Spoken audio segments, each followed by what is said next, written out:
ভেক্টরের lecture number 2 with হ্যাঁ আমরা আমাদের গত ক্লাসে 10টা কেস দেখছিলাম কেন ভেক্টর নিয়ে আমার পড়া উচিত, কেন আসলে আমি ভেক্টর জিনিসটা শিখব। এই 10টা কারণের থেকেও আলাদা একটা কারণ আছে যে ভাই আমার তো ফিজিক্স পড়তে হবে, ইন্টার পাড়ি দিতে হবে।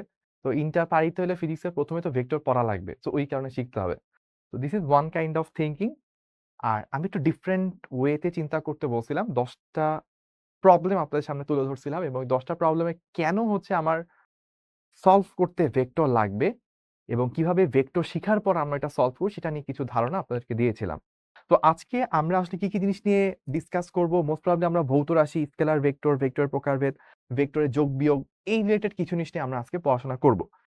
সো আমি একটু আগে বাড়াই। প্রথমে আমি একটু আপনাদের সামনে কয়েকটা এক্সাম্পল দিব। প্রথমে ধরেন এক্সাম্পলটা এরকম, কলম ধরেন বললাম 4 ইঞ্চি, এটা একটা এক্সাম্পল, 1 নাম্বার ছিল। 2 নাম্বারে বললাম এনাম ভাই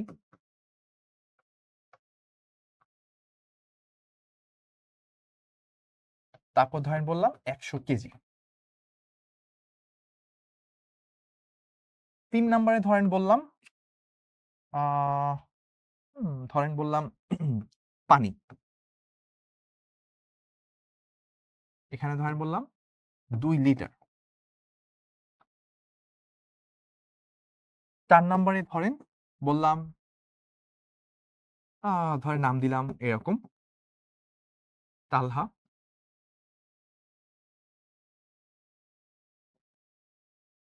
ধরেন বললাম বুয়েট। 5 নাম্বারে ধরেন বললাম আয়শা। ধরেন বললাম ডিএমসি। তো ভাইয়া আপনাদের সামনে 5টা এক্সাম্পল দিলাম। যখনই আমি 1 নাম্বারে বলতেছি কলম, তারপর 4 ইঞ্চি, মানে কলম 4 ইঞ্চি, মাথায় কোন জিনিসটা হিট করতেছে, মাঝখানে কি বসা উচিত? কলমটার দৈর্ঘ্য বা লেন্থ হওয়া উচিত 4 ইঞ্চি। সো এখানে আপনি খুব ইজিলি প্রেডিক্ট করতে পারছেন ভাই এটা হচ্ছে দৈর্ঘ্য বা লেন্থ। তো আমি একটু কম করে বলছি এনাম ভাই, এটা আসলে এত কম না, মানে 120-30 হবে, যাই হোক। আমি যখন বলতেছি এনাম ভাই 100 কেজি, তখন আপনার মাথায় কি আসে? ওজন, তাই না? আপনার মাথায় সবসময় ভুল জিনিস আসে, এটা ওজন না, এটা হবে হচ্ছে ভর। এনাম ভাইয়ের ভর 100 কেজি। যখন বলছি পানি 2 লিটার, তার মানে কি? তার মানে হচ্ছে আয়তন। তাহলে এই যে এই জিনিসপাতিগুলো বলছি, দৈর্ঘ্য, ভর, আয়তন। তারপর যখন আমি বলছি তালহা, এটা ছেলের নাম, বললাম বুয়েট। তো তালহা তারপর বুয়েট, এটা বললে কি মনে হয়? যে তালহার স্বপ্ন বুয়েটে পড়া, তাই না? সো এটা তাহলে হচ্ছে ড্রিম বা স্বপ্ন। বা একটা মেয়ের নাম বললাম আয়েশা, তার স্বপ্ন হচ্ছে ডিএমসি তে বা ঢাকা মেডিকেলে পড়া। তাহলে এইটা কি? একটা স্বপ্ন। তো আমরা যদি একটু অবজার্ভ করি এখন, এই যে কলম বললাম দৈর্ঘ্যটা 4 ইঞ্চি, বা এনাম ভাই তার একটা মানুষ, মানুষের ভর হচ্ছে 100 কেজি, পানি একটা তরল পদার্থ, এটার আয়তন হচ্ছে 2 লিটার। এই জিনিসগুলোও পরিমাপ করা যায়। আবার একটা ছেলের স্বপ্ন বুয়েটে পড়া বা একটা মেয়ের স্বপ্ন ঢাকা মেডিকেলে পড়া, এগুলা পরিমাপ ওইভাবে বলা যায় না, এটা ফিল করা যায়। সো এই জিনিসগুলার অ্যাকচুয়াল একদম টু দা পয়েন্ট মেজার করা যায়। 4 ইঞ্চি, 3.9, 4.1, একদম কাটায় কাটায় এগুলো বলা যায়। 100 কেজি নাকি 100.2 কেজি নাকি 105 কেজি, 2 লিটার নাকি 2.5 লিটার, একদম কাটায় কাটায় মাপা যায়।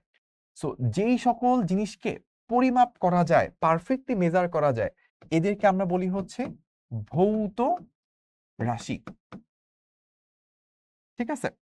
যেগুলোকে আমরা একদম কাটায় কাটায় মেজার করতে পারি, একদম পরিমাপটা পারফেক্টলি বের করা সম্ভব, তাদেরকে আমরা বলি হচ্ছে ভৌত রাশি। এখন দেখেন এই যে বুয়েটে পড়া, ঢাকা মেডিকেলে পড়া, হ্যাঁ, তারপর হচ্ছে ঘুরতে যাওয়া, সমুদ্র দেখা, এই ব্যাপারগুলো আসলে ওই রকম পরিমাপ করা যায় না, এটা জাস্ট ফিল করা যায়। সো এগুলো কি? এগুলো হচ্ছে ভৌত রাশি নয়। এগুলো ভৌত রাশি নয়, এগুলো জাস্ট হচ্ছে আমাদের ইমাজিনেশন বা আমাদের হচ্ছে অনুভূতি আমরা বলতে পারি। তার মানে আমাকে যদি জিজ্ঞেস করা হয় ভৌত রাশি কি, জগতে যা কিছু পরিমাপ করা যায় তাকে আমরা ভৌত রাশি বলবো। তো আমরা এভাবে লিখে ফেলতে পারি,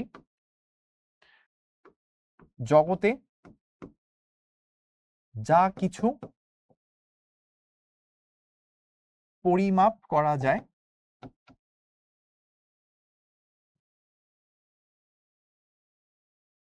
তাকে ভৌত রাশি বলা হয়।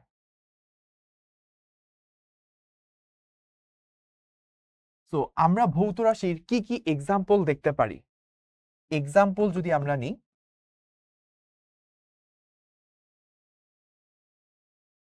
এক্সাম্পলে হইতে পারে ধরেন তাপমাত্রা, আমরা টেম্পারেচার মেজার করতে পারি। এক্সাম্পল হইতে পারে দৈর্ঘ্য, আমরা লেন্থ মেজার করতে পারি। এক্সাম্পলে হইতে পারে ভর, ভর মেজার করতে পারি। এক্সাম্পলে হইতে পারে সময়, আমরা টাইম মেজার করতে পারি। আর কি মেজার করতে পারি আমরা? ধরেন আমরা আয়তন, আয়তন মেজার করতে পারি।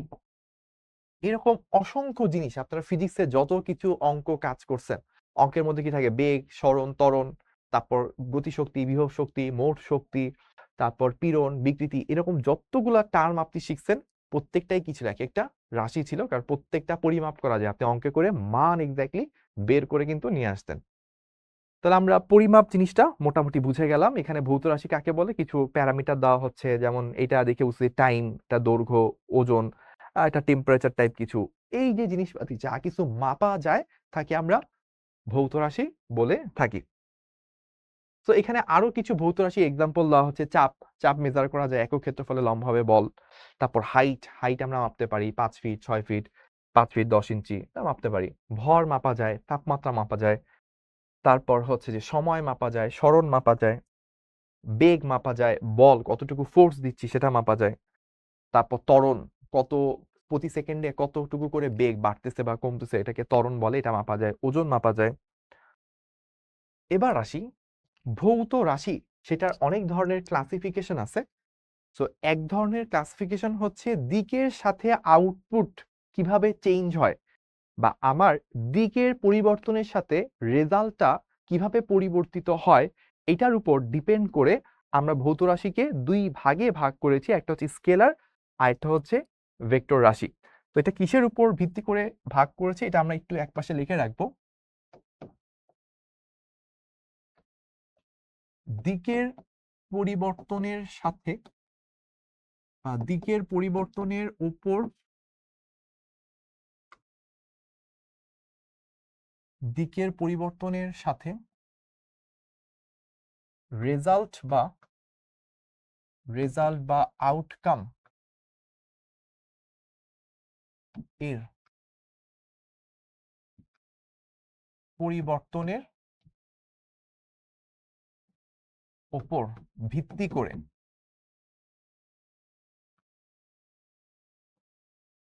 তো আমরা ভৌত রাশিকে দুই ভাগে ভাগ করছি, স্কেলার নাকি ভেক্টর। কিসের উপর ভিত্তি করে? দিকে চেঞ্জের সাথে সাথে আউটপুট বা আউটকাম বা রেজাল্ট যাই বলি না কেন সেটা কিভাবে চেঞ্জ হচ্ছে তার উপর ভিত্তি করে ভৌত রাশিকে দুই ভাগে ভাগ করা যায়। একটা হচ্ছে স্কেলার আর একটা হচ্ছে ভেক্টর। তো স্কেলার রাশি, স্কেলার কোয়ান্টিটি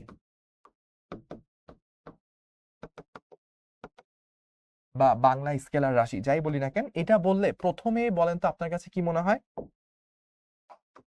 যার শুধু মান আছে,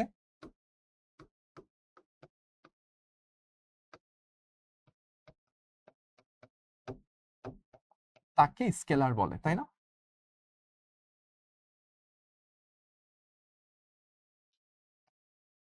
যার শুধু মান আছে তাকে স্কেলার রাশি বলে। এক্সাম্পল কি? এক্সাম্পল হচ্ছে এরকম, যেমন কলমের দৈর্ঘ্য, কলমের দৈর্ঘ্য 4 ইঞ্চি। এটা হচ্ছে যে 4 ইঞ্চি, এইটা হচ্ছে একটা স্কেলার রাশি। বা কলমের দৈর্ঘ্য 4 ইঞ্চি, এই দৈর্ঘ্যটা হচ্ছে একটা স্কেলার রাশি, আমরা এভাবে বলতে পারি। তো এই যে দৈর্ঘ্য 4 ইঞ্চি, এটা শুধু মান আছে, এটার কোনো দিক নাই, কলমটা কোন দিকে ধরে আছে এটা তো আসলে ম্যাটার করে না। তাহলে যার শুধু মান আছে তাকে স্কেলার রাশি বলে। আচ্ছা, আর ভেক্টর রাশি কি? ভেক্টর কোয়ান্টিটি কি? ভেক্টর রাশি বা ভেক্টর কোয়ান্টিটি যাই বলেন না কেন, কোনো সমস্যা নেই। ভেক্টর রাশিও বলতে পারেন, ভেক্টর কোয়ান্টিটিও বলতে পারেন, বা শুধু ভেক্টর বলতে পারেন, যার মান ও দিক উভয়ই আছে,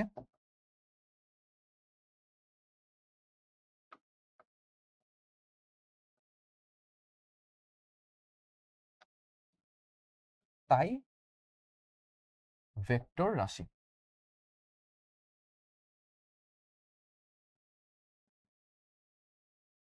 তাই না? যার মান এবং দিক দুইটাই আছে তাই হচ্ছে ভেক্টর রাশি। যেমন আমরা যখন বলি, এক্সাম্পল যদি দিই,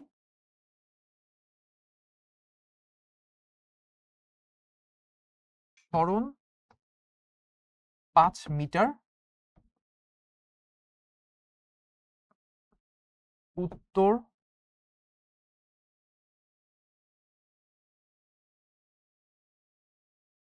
উত্তরের সাথে 35 ডিগ্রি কোণে পূর্বে। তো আমি বললাম কোনো একটা জায়গায় সরণ হচ্ছে 5 মিটার, দিকটা হচ্ছে উত্তরের সাথে 35 ডিগ্রি কোণে পূর্বে। অর্থাৎ এটা দেখতে কি রকম হবে? দেখতে হবে হচ্ছে এই রকম।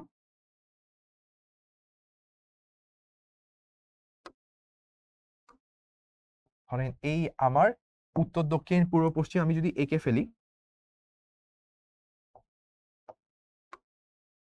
এই বরাবর আছে আমার উত্তর, এই বরাবর দক্ষিণ, এই বরাবর আমার পূর্ব, এই বরাবর আমার পশ্চিম, তাই না? এখন বলছে কি কোন দিকের সাথে? উত্তরের দিকের সাথে 35 ডিগ্রি কোণে, কোথায়? পূর্বে। এখান থেকে শুরু হবে,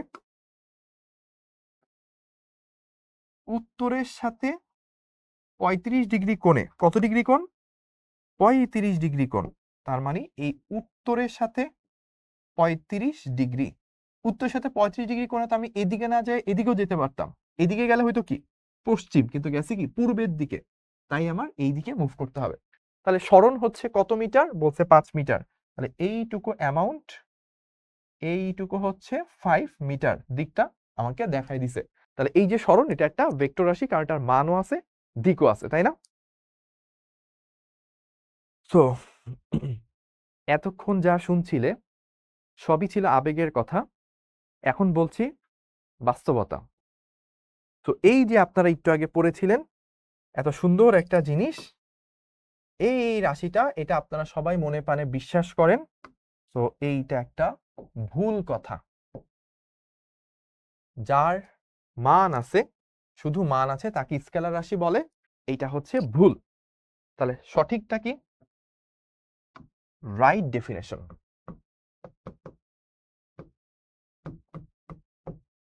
রাইট ডেফিনেশন।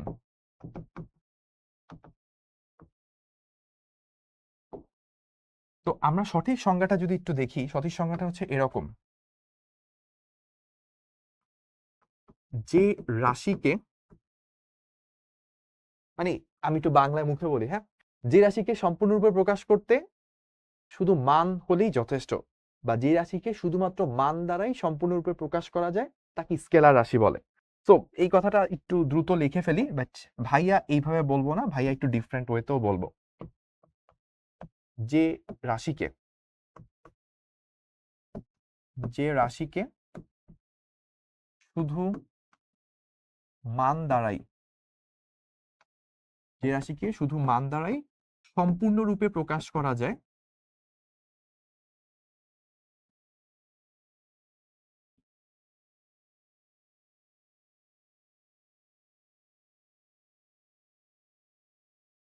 তাই হলো স্কেলার।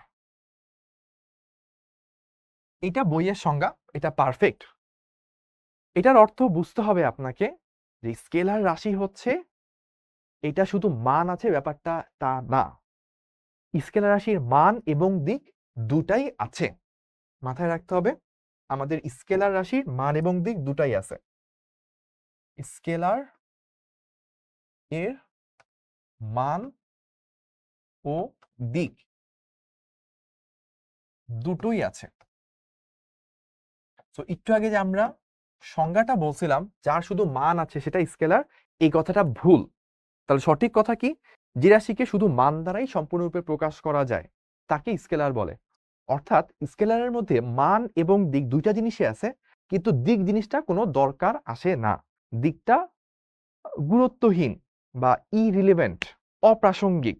মান দ্বারাই তার সকল কিছু বোঝা যায়, সেটাই হচ্ছে স্কেলার। যেমন ধরেন আপনারা যদি কেউ আমার শ্রদ্ধেয় ছোট বোন হয়ে থাকেন, তো আপনাকে ধরেন পাত্রপক্ষ দেখতে আসছে, ঠিক আছে? এখন আপনি ধরেন দেখলেন যে আপনাকে যে পাত্র দেখতে আসছে বিয়ের জন্য, তার খুব বিশাল গুণ হচ্ছে সে হচ্ছে কোনো আয় রোজগার করে না। তার পেশা কি? তার পেশা হচ্ছে ভিক্ষা করা। হুম, তার পেশা হচ্ছে সে ভিক্ষা করে। এখন বলেন তো, সে কত সুন্দর, সে লম্বা কত ইঞ্চি, সে একদম ধবধবা সাদা কিনা, এগুলো কি আর কোনো ম্যাটার করবে? এগুলো কি আর কোনো ম্যাটার করবে আপনার কাছে? করবেন। ঠিক স্কেলার রাশির কাছেও হচ্ছে দিক বিষয়টা এরকম, যে ওর অন্য যা দিক যেদিকেই হোক না কেন এটা আসলে কোনো ম্যাটার করে না, ফার্স্টেই কেউ রিজেক্টেড। সো এইটা বইয়ের ভাষা, বাট এই ভাষাটা খুব একটা ভালো বোঝা যায় না। সো বইয়ের এই ডেফিনেশনের পাশে ভাইয়া একটা নতুন ভাবে আপনাকে ডেফিনেশন দিব, ওইটা পরীক্ষার খাতায় এই ফর্মাল ডেফিনেশন লেখাই বেটার। বাট আপনি যদি নিজে বুঝতে চান, এই ডেফিনেশনের থেকে বেটার একটা ডেফিনেশন আছে। সেটা কি? সেটা হচ্ছে এইটা শুভ ভাইয়াস ডেফিনেশন।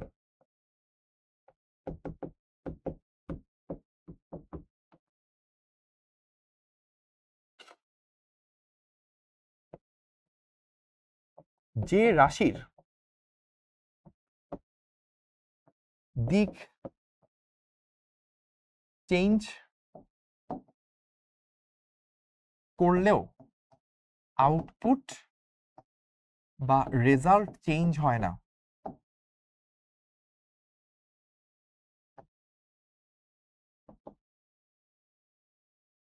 সেটি স্কেলার।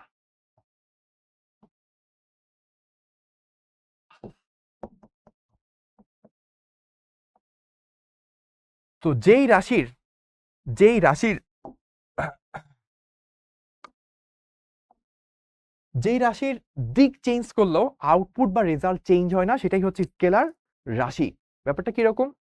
ধরেন আমি যে একটু আগে এক্সাম্পলটা দিয়েছিলাম, কলমের দৈর্ঘ্য 4 ইঞ্চি।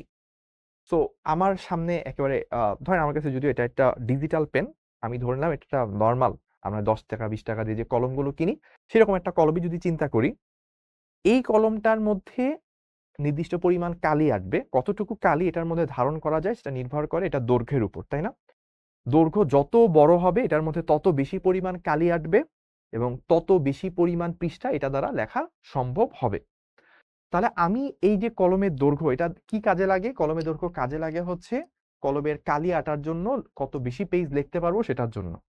এখন আমার কলমটা দোকানের মধ্যে আমি কিনতে যাব, তাই না? কলমটা কিনতে গেলে দোকানটা কি এই উত্তর দিকে তাক করা, নাকি হচ্ছে এই উপরের দিকে তাক করা, নাকি আপনাদের দিকে তাক করা, এই এটা কোন দিকেই রাখা হোক না কেন সেটার উপর কি আমার এটা দ্বারা কত পৃষ্ঠা লেখা যাবে সেটা কি কোনো নির্ভরতা আছে? অ্যান্সার হচ্ছে না। আমার কলমটা যেদিকেই রাখি না কেন, কলমটার দৈর্ঘ্য যদি সেম থাকে, আমার সবসময় ওটা দিয়ে সেম পরিমাণ পৃষ্ঠাই লেখা যাবে। অর্থাৎ কলমের ডিরেকশন, দৈর্ঘ্যটা কোন ডিরেকশনে আছে এটার কোনো ম্যাটার করতেছে না। এই ডিরেকশনটা চেঞ্জ করলেও আমার আউটপুট যে কত পেজ লেখা যাবে এটা চেঞ্জ হচ্ছে না। তাই কলমের দৈর্ঘ্য এখানে একটা স্কেলার রাশি। এবার তাহলে ভেক্টরের ক্ষেত্রে কি? ভেক্টরের ক্ষেত্রেও কি তাহলে সংজ্ঞাটা ভুল ছিল? অ্যান্সার হচ্ছে হ্যাঁ, ভেক্টরের ক্ষেত্রেও সংজ্ঞা ভুল ছিল, কারণ যার মান ও দিক উভয় আছে, যেটা স্কেলারও হইতে পারে ভেক্টর হইতে পারে, মান দিক উভয় আছে, এটা স্কেলার ভেক্টর উভয়ের জন্যই সঠিক। তাহলে আমার এখানে চেঞ্জটা কি হবে? চেঞ্জটা হবে হচ্ছে এই রকম। বইয়ের ডেফিনেশন,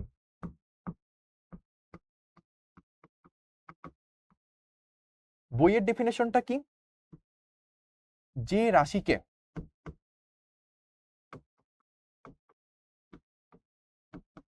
সম্পূর্ণরূপে প্রকাশ করতে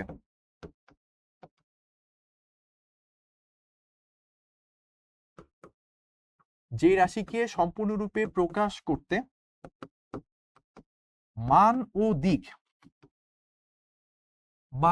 দিক উভয়ই প্রয়োজন হয়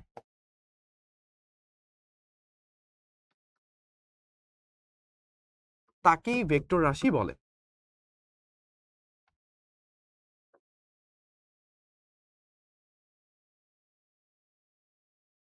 ঠিক আছে, এটা বইয়ের ডেফিনেশন। যাকে প্রপারলি প্রকাশ করতে মান এবং দিক উভয় প্রয়োজন হয়। মানে যে আবারও আগের এক্সাম্পলটাতে ফিরে যাই, ধরেন আপনাকে পাত্রপক্ষ দেখতে আসছে, আপনি নিজেকে একজন মেয়ে কল্পনা করে নেন যদি ছেলে হয়ে থাকেন কিছু সময়ের জন্য। তো এখন ধরেন আপনার কাছে যে পাত্র আসছে সে ধরেন এখন আর ভিক্ষুক না, সে মোটামুটি ধরেন শিক্ষিত একজন মানুষ। তো মানে ধরেন সে খুব ভালো জায়গা থেকে পড়াশোনা করে আসছে বা একটা সম্ভ্রান্ত পরিবারের সন্তান। এখন শুধুমাত্র সম্ভ্রান্ত পরিবারের সন্তান বা শুধুমাত্র ভালো জায়গায় পড়াশোনা করে আসছে এটা বললেই তো আপনি নিশ্চয়ই ঠাস করে বিয়েতে বসে যাবেন না। আপনি আরো অনেক কিছু ফ্যাক্টর চিন্তা করবেন না, যে সে দেখতে কেমন, তার চরিত্র কেমন, সে নামাজ পড়ে কিনা, আরো অনেক কিছু দেখবেন। ঠিক একই রকম ভাবে ভেক্টর হচ্ছে এমন একটা রাশি যেটার মান দিক দুইটাই আছে এবং এটার মানে বিয়ে করার জন্য আমার দুইটাই জানা প্রয়োজন, নাহলে আমি প্রপারলি জানতে পারবো না। তো সেই ধরনের রাশিকে আমরা ভেক্টর রাশি বলি। যেমন আপনি হচ্ছে ধরেন এই পজিশনে ছিলেন, আপনি হচ্ছে এইরকম একটা পজিশনে আছেন, ঠিক আছে? এখন আপনাকে কেউ বলল মানে আপনি এখান থেকে এখানে আপনার সাথেই এই সেন্টারে আরেকজন লোক দাঁড়ায় আছে। এখন আপনার একজন ফ্রেন্ড, ওর নাম ধরেন হিরো আলম, আপনার খুব ক্লোজ ফ্রেন্ড। আপনি এখন আপনার এখানে যে সেন্টারে আরেকজন লোক দাঁড়ায় আছে ওর নাম ধরেন বারাক ওবামা, ঠিক আছে? এখন বারাক ওবামাকে আপনি জিজ্ঞেস করলেন যে আমার বেস্ট ফ্রেন্ড হিরো আলমকে কি দেখছিলাম?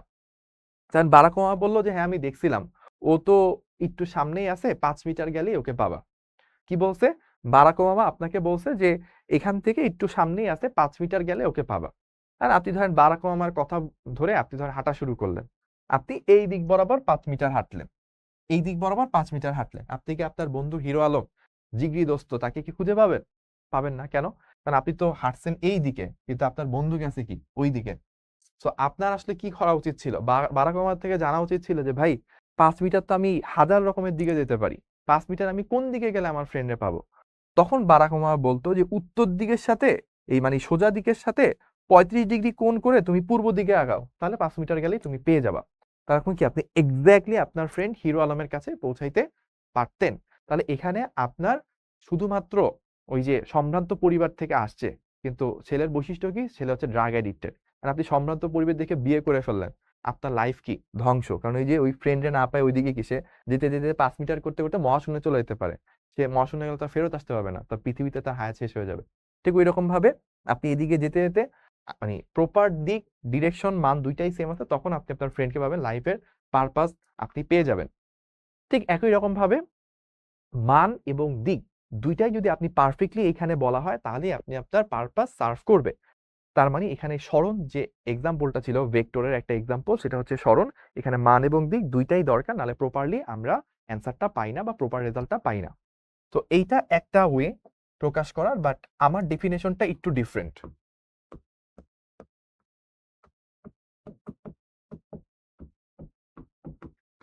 ডেফিনেশনকে শর্টে এভাবে লেখে ডিইএফ, আর এনটাকে একটু ছোট করে, এনটাকে একটু ছোট করে লেখলে এটা নিশন মানে ডেফিনিশনের ওই পার্টটুকুকে রেফার করে বা রিপ্রেজেন্ট করে। তো আমার ডেফিনেশনটা কিরকম? যে রাশির দিক চেঞ্জ করলে, যে রাশির দিক চেঞ্জ করলে রেজাল্ট বা আউটপুট চেঞ্জ হয়ে যায়,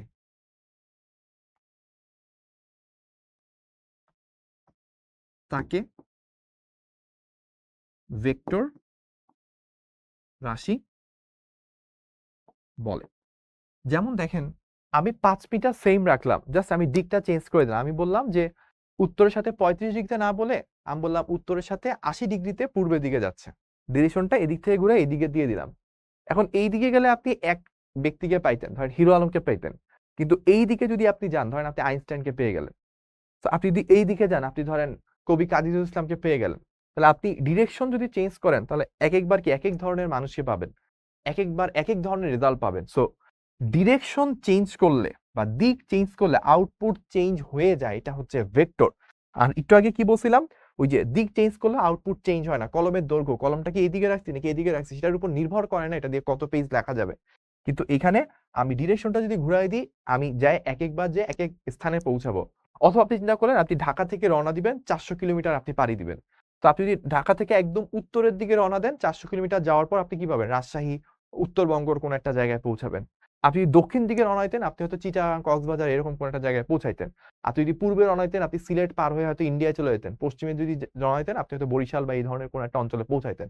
তো আপনার ডিরেকশন এক এক রকম হইলে একই পরিমাণ ডিস্টেন্স পাড়ি দিলেও আপনি এক এক জায়গায় পৌঁছাবেন, রেজাল্টটা এক এক রকম হবে।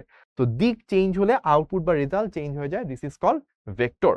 তো এইটা হচ্ছে বুঝার জন্য, শুভ ভাইয়ের ডেফিনেশন অলরেডি বুঝা, ফিজিক্সকে ফিল করা।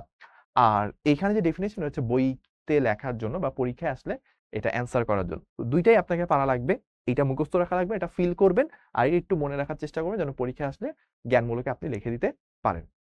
ওকে, তাহলে আমরা কি কি বুঝলাম একটু সামারি করি। আমরা প্রথমে বুঝলাম যে ভৌত রাশি কি, আমরা অনেকগুলো এক্সাম্পল দেখলাম। প্রথমত ভৌত রাশি কি, যা কিছু পরিমাপ করা যায় তাকে ভৌত রাশি বলে। আমরা একটা এক্সাম্পল নিয়ে শুরু করছিলাম। তারপর আমরা 5টা রাশি দেখলাম, তাপমাত্রা, দৈর্ঘ্য, ভর, সময়, আয়তন, বিভিন্ন রাশি বললাম। তারপর এগুলোকে আমরা একটু ফিল করার চেষ্টা করলাম, চাপ, উচ্চতা। তারপর আমরা দেখলাম ভর, তাপমাত্রা, সময়, স্মরণ। তারপর আমরা দেখলাম বেগ, বল। তারপর ত্বরণ, ওজন। তারপর ভৌত রাশি কি সেটা আমরা এতক্ষণ দেখার পর বললাম এটার প্রকারভেদ। প্রকারভেদটা কিসের উপর, দিক চেঞ্জ হলে আউটপুট কি চেঞ্জ হয় কিনা সেটার উপর বেস করে দুই ভাগে ভাগ করা যায়, স্কেলার এবং ভেক্টর। দুইটারই কি আছে, মান এবং দিক আছে। যেটাও লিখছি স্কেলার মান এবং দিক দুইটাই আছে। তো ট্রেডিশনাল যেটা আমরা চিন্তা করি সেটা যে ভুল, সেটা আমি ক্রস দিয়ে দেখাইলাম, বইয়ের ডেফিনেশনটা দেখাইলাম, শোভা বুঝার জন্য ডেফিনেশন দেখাইলাম, একটা এক্সাম্পল দিয়ে দিলাম। সেম কাজটা ভেক্টরের জন্য করলাম। ওকে, এতটুক পর্যন্ত হয়ে যাওয়ার পর এখন আমরা জানি স্কেলার কি, এখন আমরা জানি ভেক্টর কি, আমরা ভৌত রাশি কি জানি, উদাহরণগুলো জানি। নাও এবার আমাদের টার্গেট কি, ভেক্টর রাশির প্রকাশ।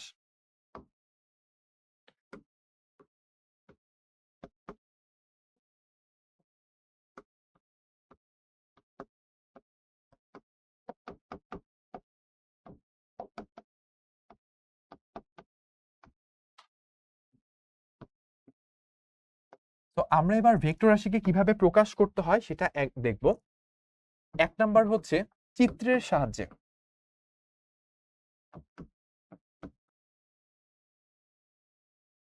চিত্রের সাহায্যে যখন আপনি প্রকাশ করবেন, তখন আসলে এই রকম একটা রশ্মি ইউজ করতে হবে, ইউজিং রশ্মি। একটা রশ্মির সাহায্যে আপনি হচ্ছে ভেক্টরকে চিত্রের মাধ্যমে প্রকাশ করবেন। তো এইখানে একটা জিনিস বুঝতে হবে যে আপনি এই যে দৈর্ঘ্যটুকু নিচ্ছেন, রশ্মির দৈর্ঘ্য মাথায় রাখবেন, এই রশ্মির দৈর্ঘ্য যেটা, সেটা আসলে কি রিপ্রেজেন্ট করবে, ভেক্টরের মানকে রিপ্রেজেন্ট করবে। আপনি রশ্মিটা এইটুকু না নিয়ে যদি একটু বড় নিতেন, তাহলে কি এই ভেক্টরটার মানটা আরেকটু বড় বুঝাইতো।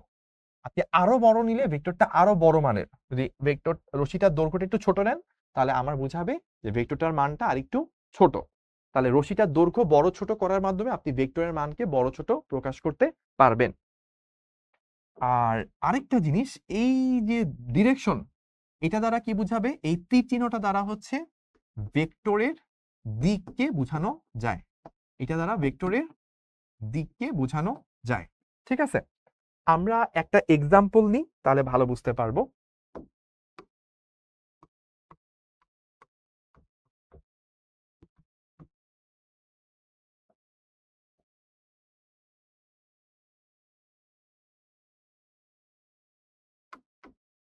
আমরা দুইটা ভেক্টর আঁকলাম। এটা ধরেন আমাকে বলল বেগ, এটা আমাকে বলল বেগ 10 মিটার পার সেকেন্ড। মানে আমার একটা বেগ আছে, বেগটা একটা ভেক্টর রাশি, আমরা 9-10 থেকে জানি, একটু পর আমরা আবার ডিটেলসে দেখবো বেগ কেন ভেক্টর রাশি।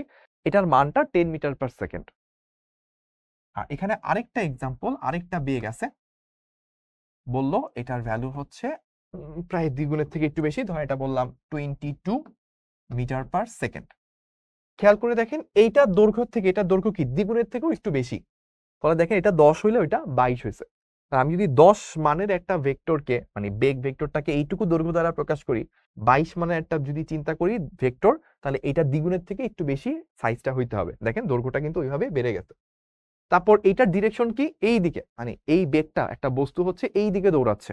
তার মানে এখানে ব্যাপারটা এরকম, একজন লোক আছে, একজন লোক সে হচ্ছে এই দিকে দৌড় দিছে, আর এখানে ডিরেকশনটা এরকম, সেটা কি বোঝাচ্ছে একজন লোক সে হচ্ছে এই দিকে দৌড় দিছে। তাহলে আমরা মান কিভাবে প্রকাশ করে, দিক কিভাবে প্রকাশ করে এবং ভেক্টরের এই তীর চিহ্ন দ্বারা কিভাবে মান এবং দিক রিপ্রেজেন্ট করা যায় সেটা দেখলাম। এইবার আসি এখানে আরেকটু জিনিস বলি, যে এই যে মানুষ দৌড়ানো, এটা কিন্তু মানুষের এই সবুজ কালারের অংশটা আপনাকে দেখানো লাগবে না, আপনি জাস্ট তীর চিহ্ন দিয়েই এটা বুঝাইতে পারবেন যে ভেক্টরটা কোন দিকে আছে। এই হলুদ কালারের এই তীরটা বা রশ্মিটা সেটা আঁকলেই এনাফ। মানটা আপনি আলাদা করে না লিখলেও চলবে, এটা আপনি যখন সলভ করতে যাবেন ম্যাথ তখন লিখলেই এনাফ, গুড এনাফ। ওকে, এবার আসি আমাদের কি ছিল ভেক্টরের প্রকাশ, আমরা ভেক্টরের প্রকাশ নিয়ে কাজ করতেছিলাম। ভেক্টরের প্রকাশ বা রিপ্রেজেন্টেশন।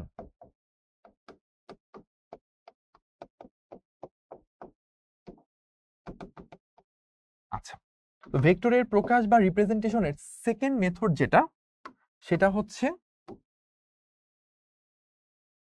সিম্বলের সাহায্যে। সিম্বল এর সাহায্যে, একটু আগে দেখছিলাম চিত্রের সাহায্যে, এখন হচ্ছে সিম্বলের সাহায্যে কিভাবে রিপ্রেজেন্ট করা যায়। তাহলে চলেন আমরা একটু দেখি কি করে। একটা ভেক্টর ধরলাম, ওইটা ভেক্টরটাকে আমি এ সিম্বল দ্বারা, এ প্রতীক দ্বারা প্রকাশ করব। তিন ভাবে প্রকাশ করা যায়, তিনটা ওয়েতে প্রকাশ করা যায়। 1 2, আচ্ছা এইভাবে না বলে আমি এভাবে বলি। একটা হচ্ছে খাতায় লেখার সময়,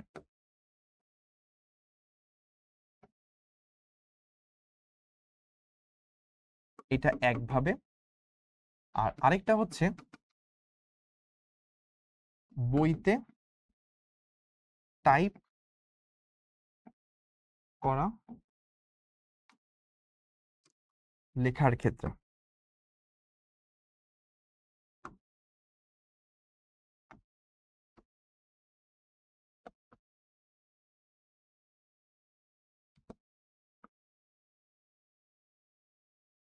তো যখন আমরা খাতায় লেখা ক্ষেত্রে চিন্তা করতেছি তখন তিনটা উপায় আছে। 1 নম্বর উপায় হচ্ছে একটা সিম্বলের উপরে এরকম একটা তীর চিহ্ন দেওয়া, এটা একটা ভেক্টর বোঝাবে।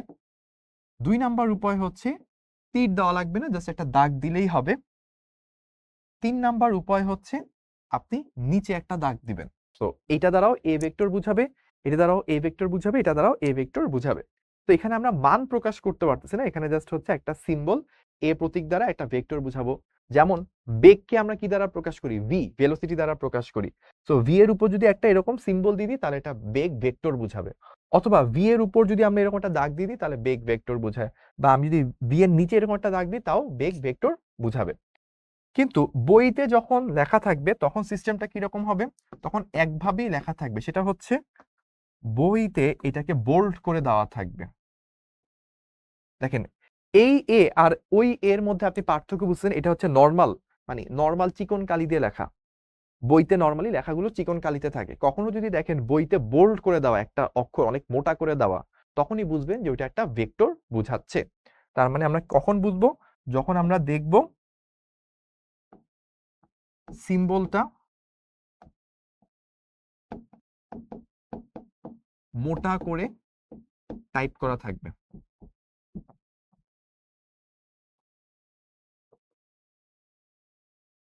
ঠিক আছে, তাহলে এই দুইভাবে হচ্ছে আমরা বুঝতে পারি। যেমন এক্সাম্পল যদি নিই, তাহলে ধরেন বেগ এভাবে প্রকাশ করা যায়, বেগ এভাবে প্রকাশ করা যায়, বেগকে এভাবে প্রকাশ করা যায়। আর এখানে যদি এক্সাম্পল নিই তাহলে আমার বেগকে কিভাবে প্রকাশ করবে, এই যে এভাবে মোটা করে প্রকাশ করবে। এটা দেখে আমি বুঝবো, আমার এখানে এনাফ মোটা হয়নি, আমি আরো মোটা করে দিই। মোটা করতে কোনো সমস্যা নেই। এই যে, আগে একটু চিকন করে এভাবে নিই।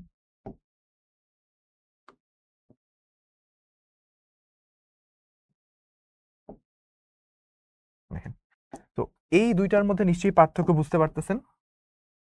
এইভি আর এইভি দেখলে পার্থক্য বোঝা যায় না? এটা হচ্ছে চিকন আর এটা হচ্ছে মোটা। মোটা করে যখন বইতে টাইপ করা থাকবে তখন আপনি বুঝবেন এটা একটা ভেক্টর বোঝাচ্ছে।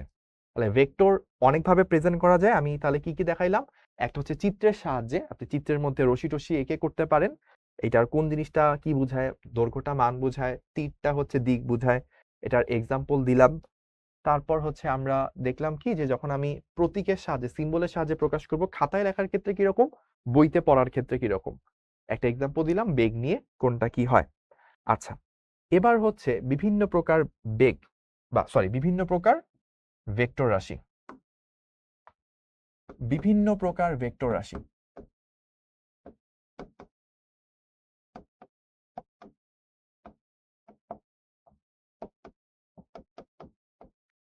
এটাকে আপনি বলতে পারেন ভেক্টর রাশির প্রকারভেদ অর ভেক্টরের প্রকারভেদ, দুইটাই বলতে পারেন।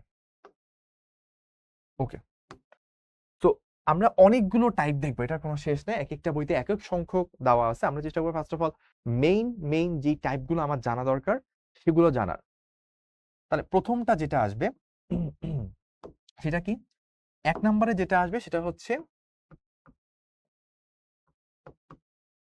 সমতলীয়, সমতলীয় বা কো প্ল্যানার ভেক্টর।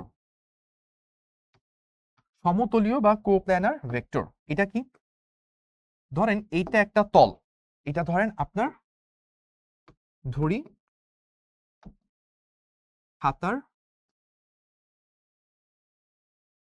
খাতার পেজ এর সারফেস বা তল। তো খাতার পেজের সারফেসে আপনি ধরেন যদি চিন্তা করেন যে ভাইয়া আপনার এখানে হচ্ছে এই দিকে একটা ভেক্টর আছে, এই দিকে একটা ভেক্টর আছে, এই দিকে একটা ভেক্টর আছে। তো আমি এটাকে বললাম এ ভেক্টর, এটাকে আমি বললাম বি ভেক্টর, এটাকে আমি সি ভেক্টর বললাম। তাহলে দেখেন এই যে ভেক্টরগুলো আছে সবগুলাই কি খাতার পেজটার মধ্যে আছে। মানে আমি যদি চিন্তা করি আমার এইখানে ধরেন খাতার পেজ না থাকলেও একটা ক্যালকুলেটরের ব্যাক সারফেসটা আছে। তো এই সারফেসের মধ্যেই তিনটা ভেক্টর, একটা হচ্ছে এ ভেক্টরটা এইদিকে, বি ভেক্টরটা এইদিকে, সি ভেক্টরটা এইদিকে। তিনটা ভেক্টরই কি এই তলের উপরই অবস্থান করছে, দ্যাটস ওয়াই তারা সমতলীয় ভেক্টর বা আমরা ইংলিশে বলতে পারি কো-প্ল্যানার ভেক্টর। এটাকে আমরা সংজ্ঞা আকার কিভাবে লিখতে পারি, যে ভেক্টরগুলো একই সারফেসে অবস্থান করে। বা এখন আপনি বলতে পারেন যে ভাইয়া একই সারফেসই কি হইতে হবে? অ্যান্সার হচ্ছে না। একই সারফেস বা বা এই জিনিসটা হচ্ছে একটু স্পেশাল, এটা প্রথম দিকে বোঝাটা একটু টাফ, আস্তে আস্তে বুঝে যাবেন, কোনো সমস্যা নেই। বা সমান্তরাল, সমান্তরাল সারফেস এ অবস্থান করে, এটাও বলা যায়। এখন একই সারফেসে অবস্থান করলেও হবে, সমান্তরাল সারফেসে অবস্থান করলেও কিন্তু তারা সমতলীয় ভেক্টর হবে। এখন ভাই এটা কিরকম? এটা হচ্ছে ব্যাপারটা এরকম, ধরেন আমার সামনে একটা ক্যালকুলেটরের খাপ আছে আর আরেকটা হচ্ছে আমার মোবাইলটা আছে। দুইটা ধরেন দুইটা তলকে একেবারে সমান্তরালে রাখলাম, বা আমি চাইলে উপর নিচে রাখতে পারি, কোনো সমস্যা নেই, ঠিক আছে। দুইটা সারফেসকে আমি উপর নিচে রাখলাম। এখন দেখেন আমি যদি চিন্তা করি যে আমার এইভাবে ধরলাম, ঠিক আছে, যেটা পড়ে যাবে। সো এই বরাবর ধর একটা ভেক্টর আছে আর এই বরাবর একটা ভেক্টর আছে। তাহলে এই তল দুইটা মনে হচ্ছে না ভাই দুইটা তো আলাদা আলাদা তল, কিন্তু দেখেন এই দুটো তো ধরেন একটু আগে পরে করে রাখলেও সমস্যা নেই, এইভাবে রাখলাম তাতেও কোনো সমস্যা নেই। বা আমি একটু উপরে ধরলাম যেন আপনারা বুঝতে সুবিধা হয়। তো এই সারফেসে ধরলাম এই সারফেসে হচ্ছে একটা ভেক্টর আছে, এই সারফেসে আরেকটা ভেক্টর আছে, তো দুইটা ভেক্টর দুইটা সারফেস। কিন্তু এই দুইটা সারফেস যদি সমতলীয় মানে সমান্তরাল হয়, দুইটা যদি সমান্তরাল হয়, তাহলে কিন্তু আমরা এই দুইটা ভেক্টরকে সমতলীয় ভেক্টর বলতে পারবো। এখন বলবেন ভাইয়া কেন এই জিনিসটা বলা যায়, কিভাবে বলতে পারি? কারণ হচ্ছে একটা স্পেশাল প্রপার্টি মাথায় রাখবেন। ভেক্টরকে দিক সেম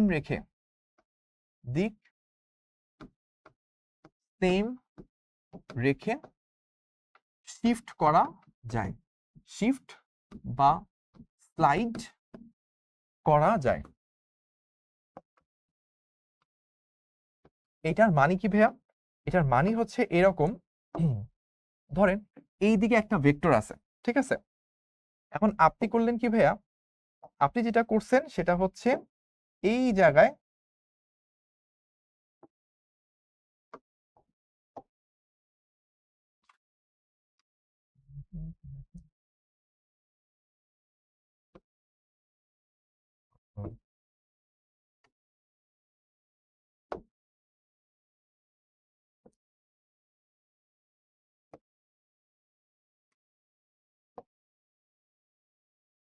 ওকে, তো আমি আলাদা একটা আঁকি, কোনো সমস্যা নেই। তো আমরা যেটা করলাম, এটা একটা ভেক্টর আঁকলাম। এই ভেক্টরটাকে আমি চাইলে এই ভেক্টরটাকে টেনে এখানে নিয়ে যেতে পারবো। আমার যদি দরকার হয় এই ভেক্টরটাকে টেনে আমি নিচে নামাইতে পারবো। আমার যদি দরকার হয় এই ভেক্টরটাকে টেনে, অর্থাৎ আমি এটা করতে পারি আর কি, এইটাকে টেনে চাইলে আমি এখানে নামাইতে পারি, এটাকে চাইলে আমি এখানে আনতে পারি, এই ভেক্টরটাকে চাইলে আমি এই দিকে নিতে পারি। সো আমি ডানে নিলে কোনো সমস্যা নাই, বামে নিলে কোনো সমস্যা নাই, উপরে নিলে কোনো সমস্যা নাই, নিচে নিলে সমস্যা নেই। আমি একটা ভেক্টরকে চাইলে উপরে নিচে ডানে বামে যে কোনো দিকে নিতে পারি। চাইলে ওর ডিরেকশন সেম রেখে আমি তল থেকে বাইরে আনতে পারি, তলের ভিতরেও যেতে পারি। এখন আপনি দুইটা সারফেস চিন্তা করছেন, একটা সারফেস হচ্ছে এখানে, আর একটা সারফেস যখন চিন্তা করলেন এইখানে, দুইটা সারফেস। তো এখানে একটা ভেক্টর ছিল, আপনি ওই ভেক্টরটাকে টান দিয়ে সামনে নিয়ে আসতে পারেন, আবার ওইখান থেকে চাইলে নিচে নামাইতে পারবেন। তাহলে এইখানে ভেক্টর আর ওইটাকে সামনে এনে নিচে নামাইলে তো আমার এই তলে চলে আসবে। তাহলে এই ভেক্টরটা যা ছিল এই ভেক্টরটা তো তাই আছে। তাহলে আমরা একই তলে যদি অনেকগুলো ভেক্টর থাকে তারা সমতলীয় ভেক্টর, ঠিক আছে, কিন্তু সাথে সাথে যদি একই তল না হয়ে সমান্তরাল সারফেস থাকে তাহলেও কিন্তু তারা সমতলীয় বলা যাবে। কারণ একটা ভেক্টরকে একটা সারফেস থেকে চাইলে একটা সারফেসে নিয়ে যাওয়া যায় যদি সে সমান্তরাল সারফেস হয়। কারণ কি, ডিরেকশন সেম রেখে এটাকে আমি উপরে নিচে ডানে বামে শিফট করতে পারবো, বা সারফেস থেকে সামনে সারফেসের ভিতরে নিতে পারবো, যদি সেটা একই বস্তুর উপর প্রযুক্ত হয়। এই একই বস্তুর উপর প্রযুক্ত হওয়ার কথাটা একটু পর সামনে আসবে, আরো ডিটেলসে ক্লিয়ার হবে। তাহলে আমরা সমতলীয় ভেক্টর কি এক নাম্বারটা দেখলাম। তারপর আমরা দুই নাম্বারটা দেখব। দুই নাম্বার কেস কি? দুই নাম্বার হচ্ছে সমরেখ। দুই নাম্বার হচ্ছে সমরেখ। তো সমতলীয় যদি কো প্ল্যানার হয়, সমরেখ কি হবে? কো লিনিয়ার ভেক্টরস। তাহলে একই রেখার উপর যে ভেক্টর গুলো থাকে, আমার সংজ্ঞাটা তাহলে কি হইতে পারে? একই রেখার উপর, একই রেখা বা সমান্তরাল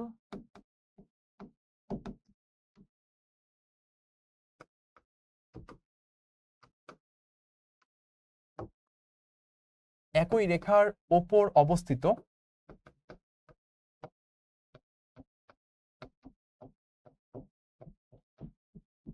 ভেক্টর সমূহ। তো আমি এটাকে একটু এক্সপ্লেইন করি এইভাবে। ধরেন আপনি একটা রেখা নিলেন, এই হচ্ছে বড় এক রেখা, ঠিক আছে? এখন এই রেখার উপর আপনি এটা একটা ভেক্টর নিলেন, এই একটা ভেক্টর নিলেন এটার উপর, তারপর আপনি ধরেন আরেকটা ভেক্টর নিলেন এই রকম, তারপর আপনি আরেকটা ভেক্টর নিলেন ধরেন এই রকম।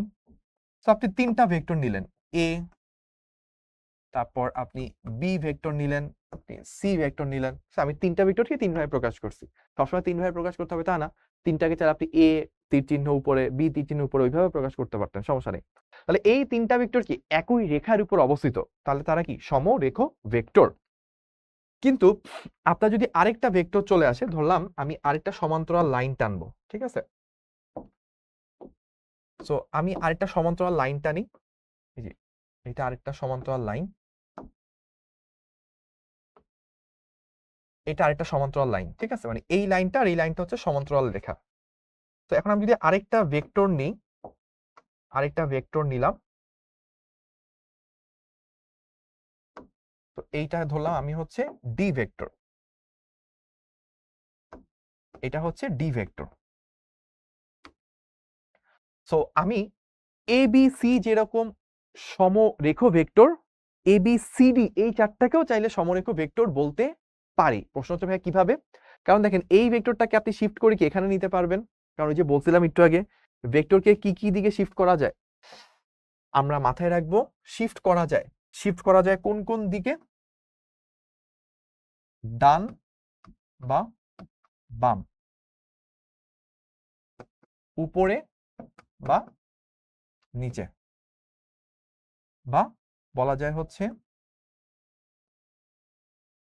তলকে ভেদ করে সামনে বা পিছে, বা আমরা এভাবে বললেই হয় সামনে বা পিছে।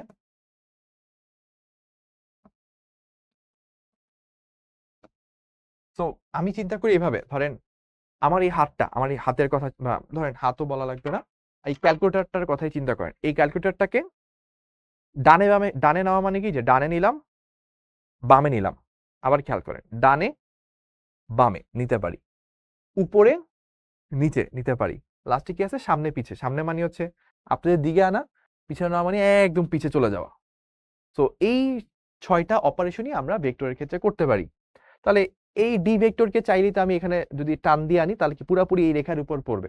তাহলে এ বি সি এরা যেরকম সমরেখ ভেক্টর, ডিটাও সমরেখ ভেক্টর, তার মানে সমান একই রেখা বা সমান্তরাল রেখার উপর অবস্থিত ভেক্টরগুলোকে বলা হয় হচ্ছে সমরেখ ভেক্টর বা কোলিনিয়ার ভেক্টর। আচ্ছা, এবার আসেন আমরা এরপর যেটাতে যাব সেটা কি? সেটা হচ্ছে সদৃশ ভেক্টর। সদৃশ ভেক্টর বা ইংলিশে বলা হচ্ছে লাইক ভেক্টর।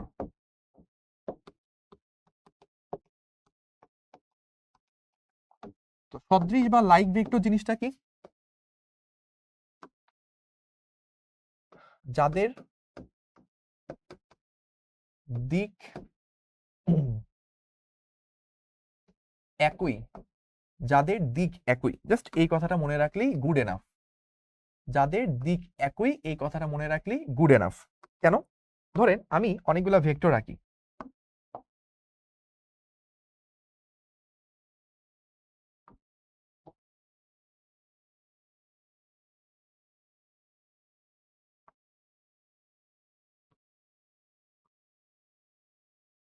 তো ধরেন আমি ভেক্টরগুলোর নাম দিব এবার, A vector, B vector, C vector. দেখেন এরা কিন্তু প্রত্যেকের ডিরেকশনটা দেখে কি একই ডিরেকশনে যাচ্ছে, বোঝা যাচ্ছে? যে সকল ভেক্টরের ডিরেকশন সেম তারাই হচ্ছে সদৃশ ভেক্টর বা লাইক ভেক্টর। মান সমান হইতেও পারে, নাও হইতে পারে, একই রেখার উপর থাকতে হবে কি হবে না। মাথায় রাখবেন সদৃশ ভেক্টরগুলো অলওয়েজ একই রেখার উপর থাকবে, অলওয়েজ তারা হচ্ছে সমরেখ ভেক্টর হবে। প্রশ্ন হচ্ছে কেন বা কিভাবে? ধরেন আমি এইটার উপর মানে এটার এগুলার কারেসপন্ডিং একটা সমান্তরাল রেখা নিই, ধরেন এইরকম একটা রেখা নিলাম, ঠিক আছে? এখন দেখেন, বা আমি এটাকে একটু বর্ধিত করে দিই না,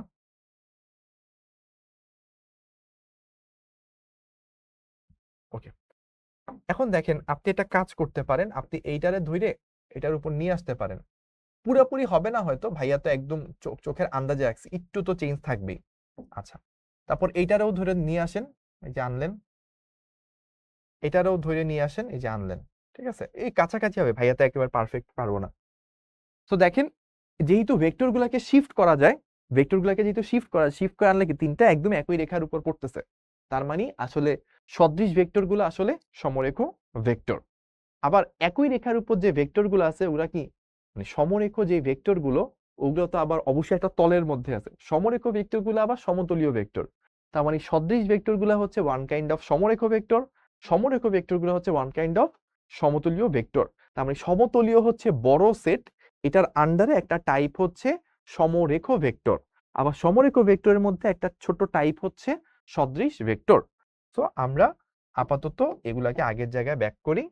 এই তো আপাতত বোঝা হয়ে গেছে। ওকে, তো সদৃশ ভেক্টর আমরা নিয়ে নিলাম।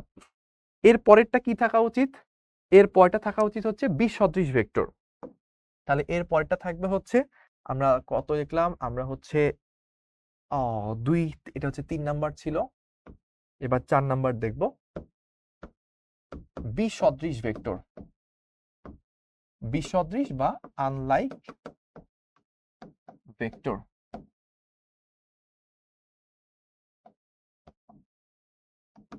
তো আনলাইক ভেক্টর বা বিসদৃশ ভেক্টর বলতে কি বোঝায়? যাদের দিক বিপরীত বা 180 ডিগ্রি। তার মানে দেখেন দুইটা ভেক্টর যদি আমরা নিই, লাইক এইটা একটা ভেক্টর আর এইটা একটা ভেক্টর, ঠিক আছে? মনে হয় দিকটা পুরোপুরি অপোজিট হইতে পারে নাই, এই তো একটু ঘুরাই দিই। ও না, পুরোপুরি হচ্ছে না, একটু পারফেক্টলি করা দরকার। এই তো, না তাও হচ্ছে না। আরে কিছু একটা হবে, কোনো সমস্যা নেই, ধরে নিই। তো এ একটা ভেক্টর, বি আরেকটা ভেক্টর। তো এটা এতই বাজে হচ্ছে যে আমার কাছে মনে হচ্ছে হাতে আঁকলে মনে হয় একটু বেটার হইতো। তো এই তো হাতেই আঁকবো, কি আছে আর জীবন, ঠিক আছে? সো এ ভেক্টর আর বি ভেক্টর ডিরেকশনটা কি অপোজিট না? তো ডিরেকশনটা যদি অপোজিট হয় তাহলে তারা কি বিসদৃশ বা আনলাইক ভেক্টর। অপোজিট দিক হওয়া মানে কি তাদের অন্তর্গত কোণ হচ্ছে 180 ডিগ্রি। মান কি সমান হইতে হবে? অ্যান্সার হচ্ছে না, মান সমান হইতে হবে না। দেখেন বিসদৃশ ভেক্টর গুলাও কিন্তু আসলে সমরেখ ভেক্টর, কারণ কি এদেরকে একটা রেখার উপর স্থাপন করা যায়। আপনি যে আরেকটা এখানে তাহলে আপনি বলতে পারেন কি এ ও বি বিসদৃশ, এটা বলতে পারেন। আপনি যে আরেকটা ভেক্টর থাকে এইদিকে, ধরেন আপনি এইদিকে আরেকটা ভেক্টর নিলেন সি ভেক্টর, এটা কিন্তু একদম অপোজিট বরাবর আছে, বাট এই রেখা বরাবর না থেকে একটু নিচে। আপনি এটাও বলতে পারেন এ ও সি বিসদৃশ। কিভাবে বলতে পারেন? কারণ আপনি তো চাইলে সি কে শিফট করে এই রেখাতে নিয়ে যেতে পারবেন, তারপর তো আবারও তারা মুখোমুখি 180 ডিগ্রিতে আছে, তার মানে অবশ্যই এ আর সিও কিন্তু বিসদৃশ। বিসদৃশ বলার সময় আমরা দুইটা দুইটা করে কল্পনা করব, কারণ 2 এর বেশি হয়ে গেলে তো আবার একজন আরেকজনের সাথে 180তে, আবার বি আর সি তখন দেখা যাবে 0 ডিগ্রিতে। তো বি আর সি বিসদৃশ না, এ আর সি বিসদৃশ, অথবা এ আর বি হচ্ছে বিসদৃশ। তাহলে আমার সদৃশ বিসদৃশ এরা আবার সমরেখর আন্ডারে দুইটা টাইপ গেল। তাহলে আমরা 4 নাম্বার পর্যন্ত চলে গেলাম। এবার আসি 5 নাম্বার। 5 নাম্বার হচ্ছে সমান ভেক্টর, সমান বা equal vector.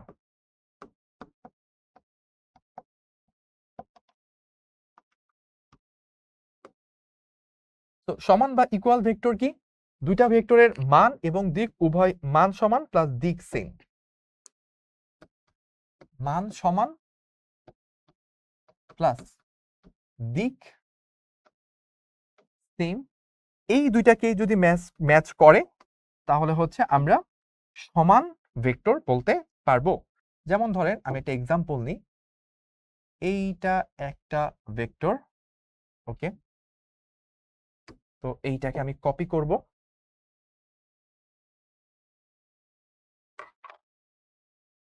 Okay, I guess connected আছে। ওকে,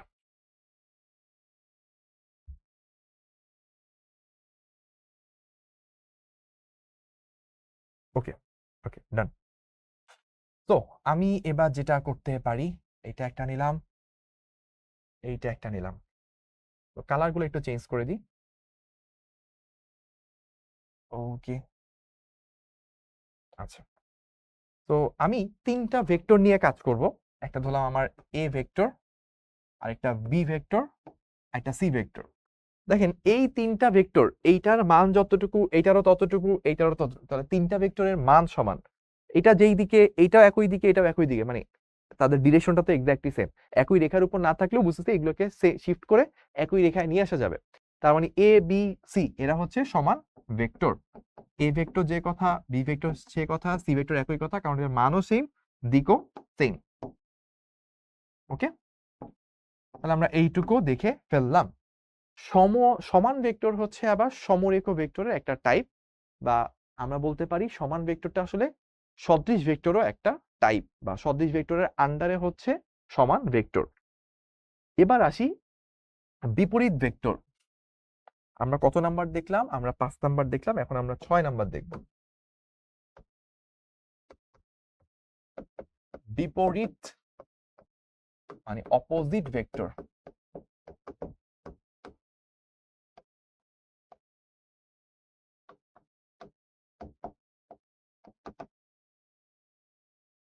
তো আমরা অপোজিট ভেক্টর যদি দেখতে যাই তাহলে কি আসবে? ধরেন দুইটা ভেক্টর আছে, এই একটা ভেক্টর আর এই আরেকটা ভেক্টর। তো দুইটা ভেক্টরের দৈর্ঘ্য ধরেন সেম, এইটাও 10 এটাও 10। এটা ধরলাম এ ভেক্টর আর এটা ধরলাম বি ভেক্টর। তাহলে এ আর বি ভেক্টর দুইটার মান সেম বাট দিক অপোজিট। সো মাথায় রাখবেন, মান সেম প্লাস দিক বিপরীত, এইটাই হচ্ছে আপনার কিসের বৈশিষ্ট্য? এটাই হচ্ছে আপনার বিপরীত বা অপোজিট বা নেগেটিভ ভেক্টর যদি বলেন একই কথা। তো এ আর বি দুইটা হচ্ছে বিপরীত ভেক্টর, আমরা লিখতে পারি এ হচ্ছে মাইনাস বি, মানে একটা হচ্ছে আরেকটার বিপরীত ভেক্টর। তো বিপরীত ভেক্টর বা নেগেটিভ ভেক্টর যাই বলেন না কেন, এটাকে বলতে পারেন এটাও ওয়ান কাইন্ড অফ, এটা কি, এটা হচ্ছে বিসদৃশ ভেক্টরের একটা টাইপ বা সমরেখ ভেক্টরের আন্ডারে এটা পড়ছে।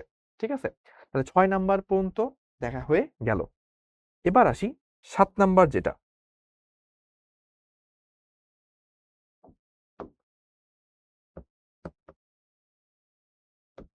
নাল ভেক্টর, নাল বা জিরো ভেক্টর। নাল বা জিরো ভেক্টর কি? যার যেই ভেক্টরের মান 0। এখন বলবেন ভাইয়া যার মান 0 তাকে তো আসলে আমি দেখতেই পাবো না, মানে ওই তো আমি আকারে কিছু নাই, তাহলে এটা আসলে কিভাবে তৈরি হয়, বা জিরো ভেক্টর কি আদৌ কোনো অস্তিত্ব আছে কিনা, ওটার দিক আছে কিনা? অ্যান্সার হচ্ছে ভাইয়া, যদি আমি এরকম চিন্তা করি, এই একটা ভেক্টর ঠিক তার সমান আরেকটা ভেক্টর যে অপোজিট দিক থেকে কাজ করে। এটা মানে একটু ছোট হয়েছে না, ঠিক আছে। তো ধরেন আমি বললাম ভাই এইটাও হচ্ছে 10 নিউটন, এটাও হচ্ছে 10 নিউটন। একটা বস্তুর উপর দুই দিক থেকে দুইটা বল কাজ করতেছে। একটা বস্তুর উপর ধরেন এই একটা বস্তু, এই একটা বস্তু, এই বস্তুর উপর ধরেন আমি বললাম এটা হচ্ছে পি বস্তু,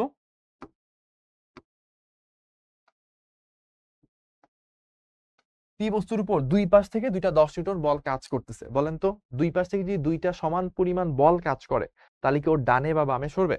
সরবে না। তার মানে রেজাল্ট কত বা আউটপুট কত? 0। তাহলে দুইটা ভেক্টর মিলে লব্ধি যে ভেক্টর, আউটপুট যে ভেক্টর, একাধিক ভেক্টরের যে আউটপুট বা রেজাল্ট যে ভেক্টরটা পাওয়া যায় এটাকে লব্ধি ভেক্টর বা ইংলিশে রেজাল্টেন্ট ভেক্টর বলা হয়। এর লব্ধি ভেক্টরটা কত? 0। তাই এটাকে বলা হয় শূন্য ভেক্টর।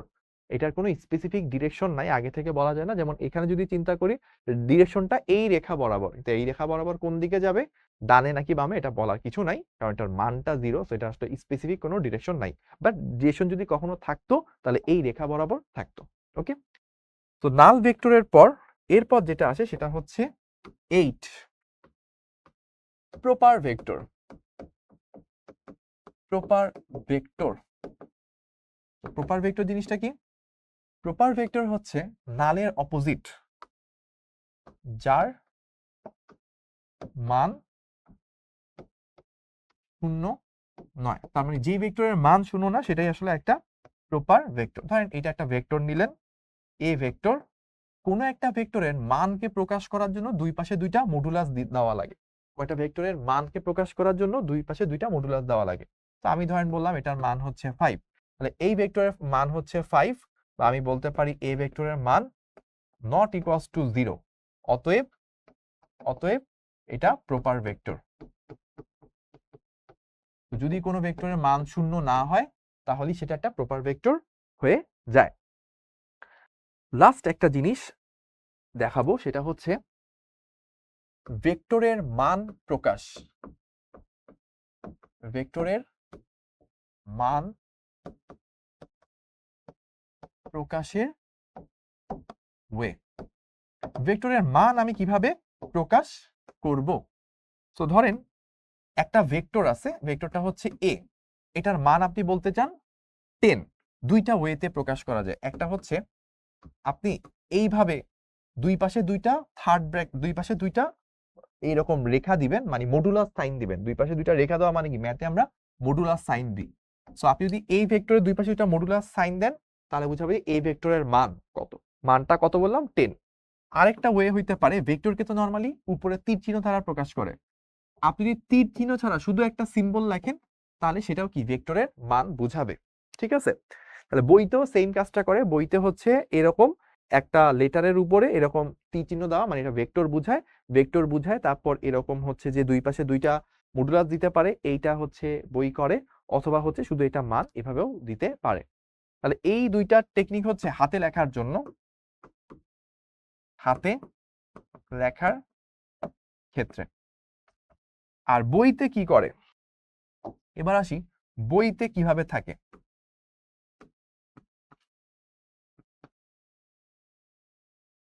বইতে থাকে হচ্ছে 3 ভাবে। এক হচ্ছে আপনি এভাবেই বলতে পারেন, এভাবেই দেখবেন কিছু কিছু জায়গায় থাকে। 2 হচ্ছে এই রকম, মাঝখানের অংশটাকে অনেক মোটা করে দিবে, এটা ইকুয়ালস টু 10, এটা বলতে পারে। 3 নাম্বার শুধু a ইকুয়ালস টু 10, এটাও বলতে পারে। তো এই তিনটা ওয়েতে বইতে হচ্ছে একটা ভেক্টরের মানকে প্রকাশ করে। আর হাতে লেখার ক্ষেত্রে আপনার ওই বোল্ড অপশনটা নাই, আপনি শুধুমাত্র এইভাবে প্রকাশ করতে পারেন। ঠিক আছে, তো আমরা এই হচ্ছে ভেক্টরের মান প্রকাশের উপায়।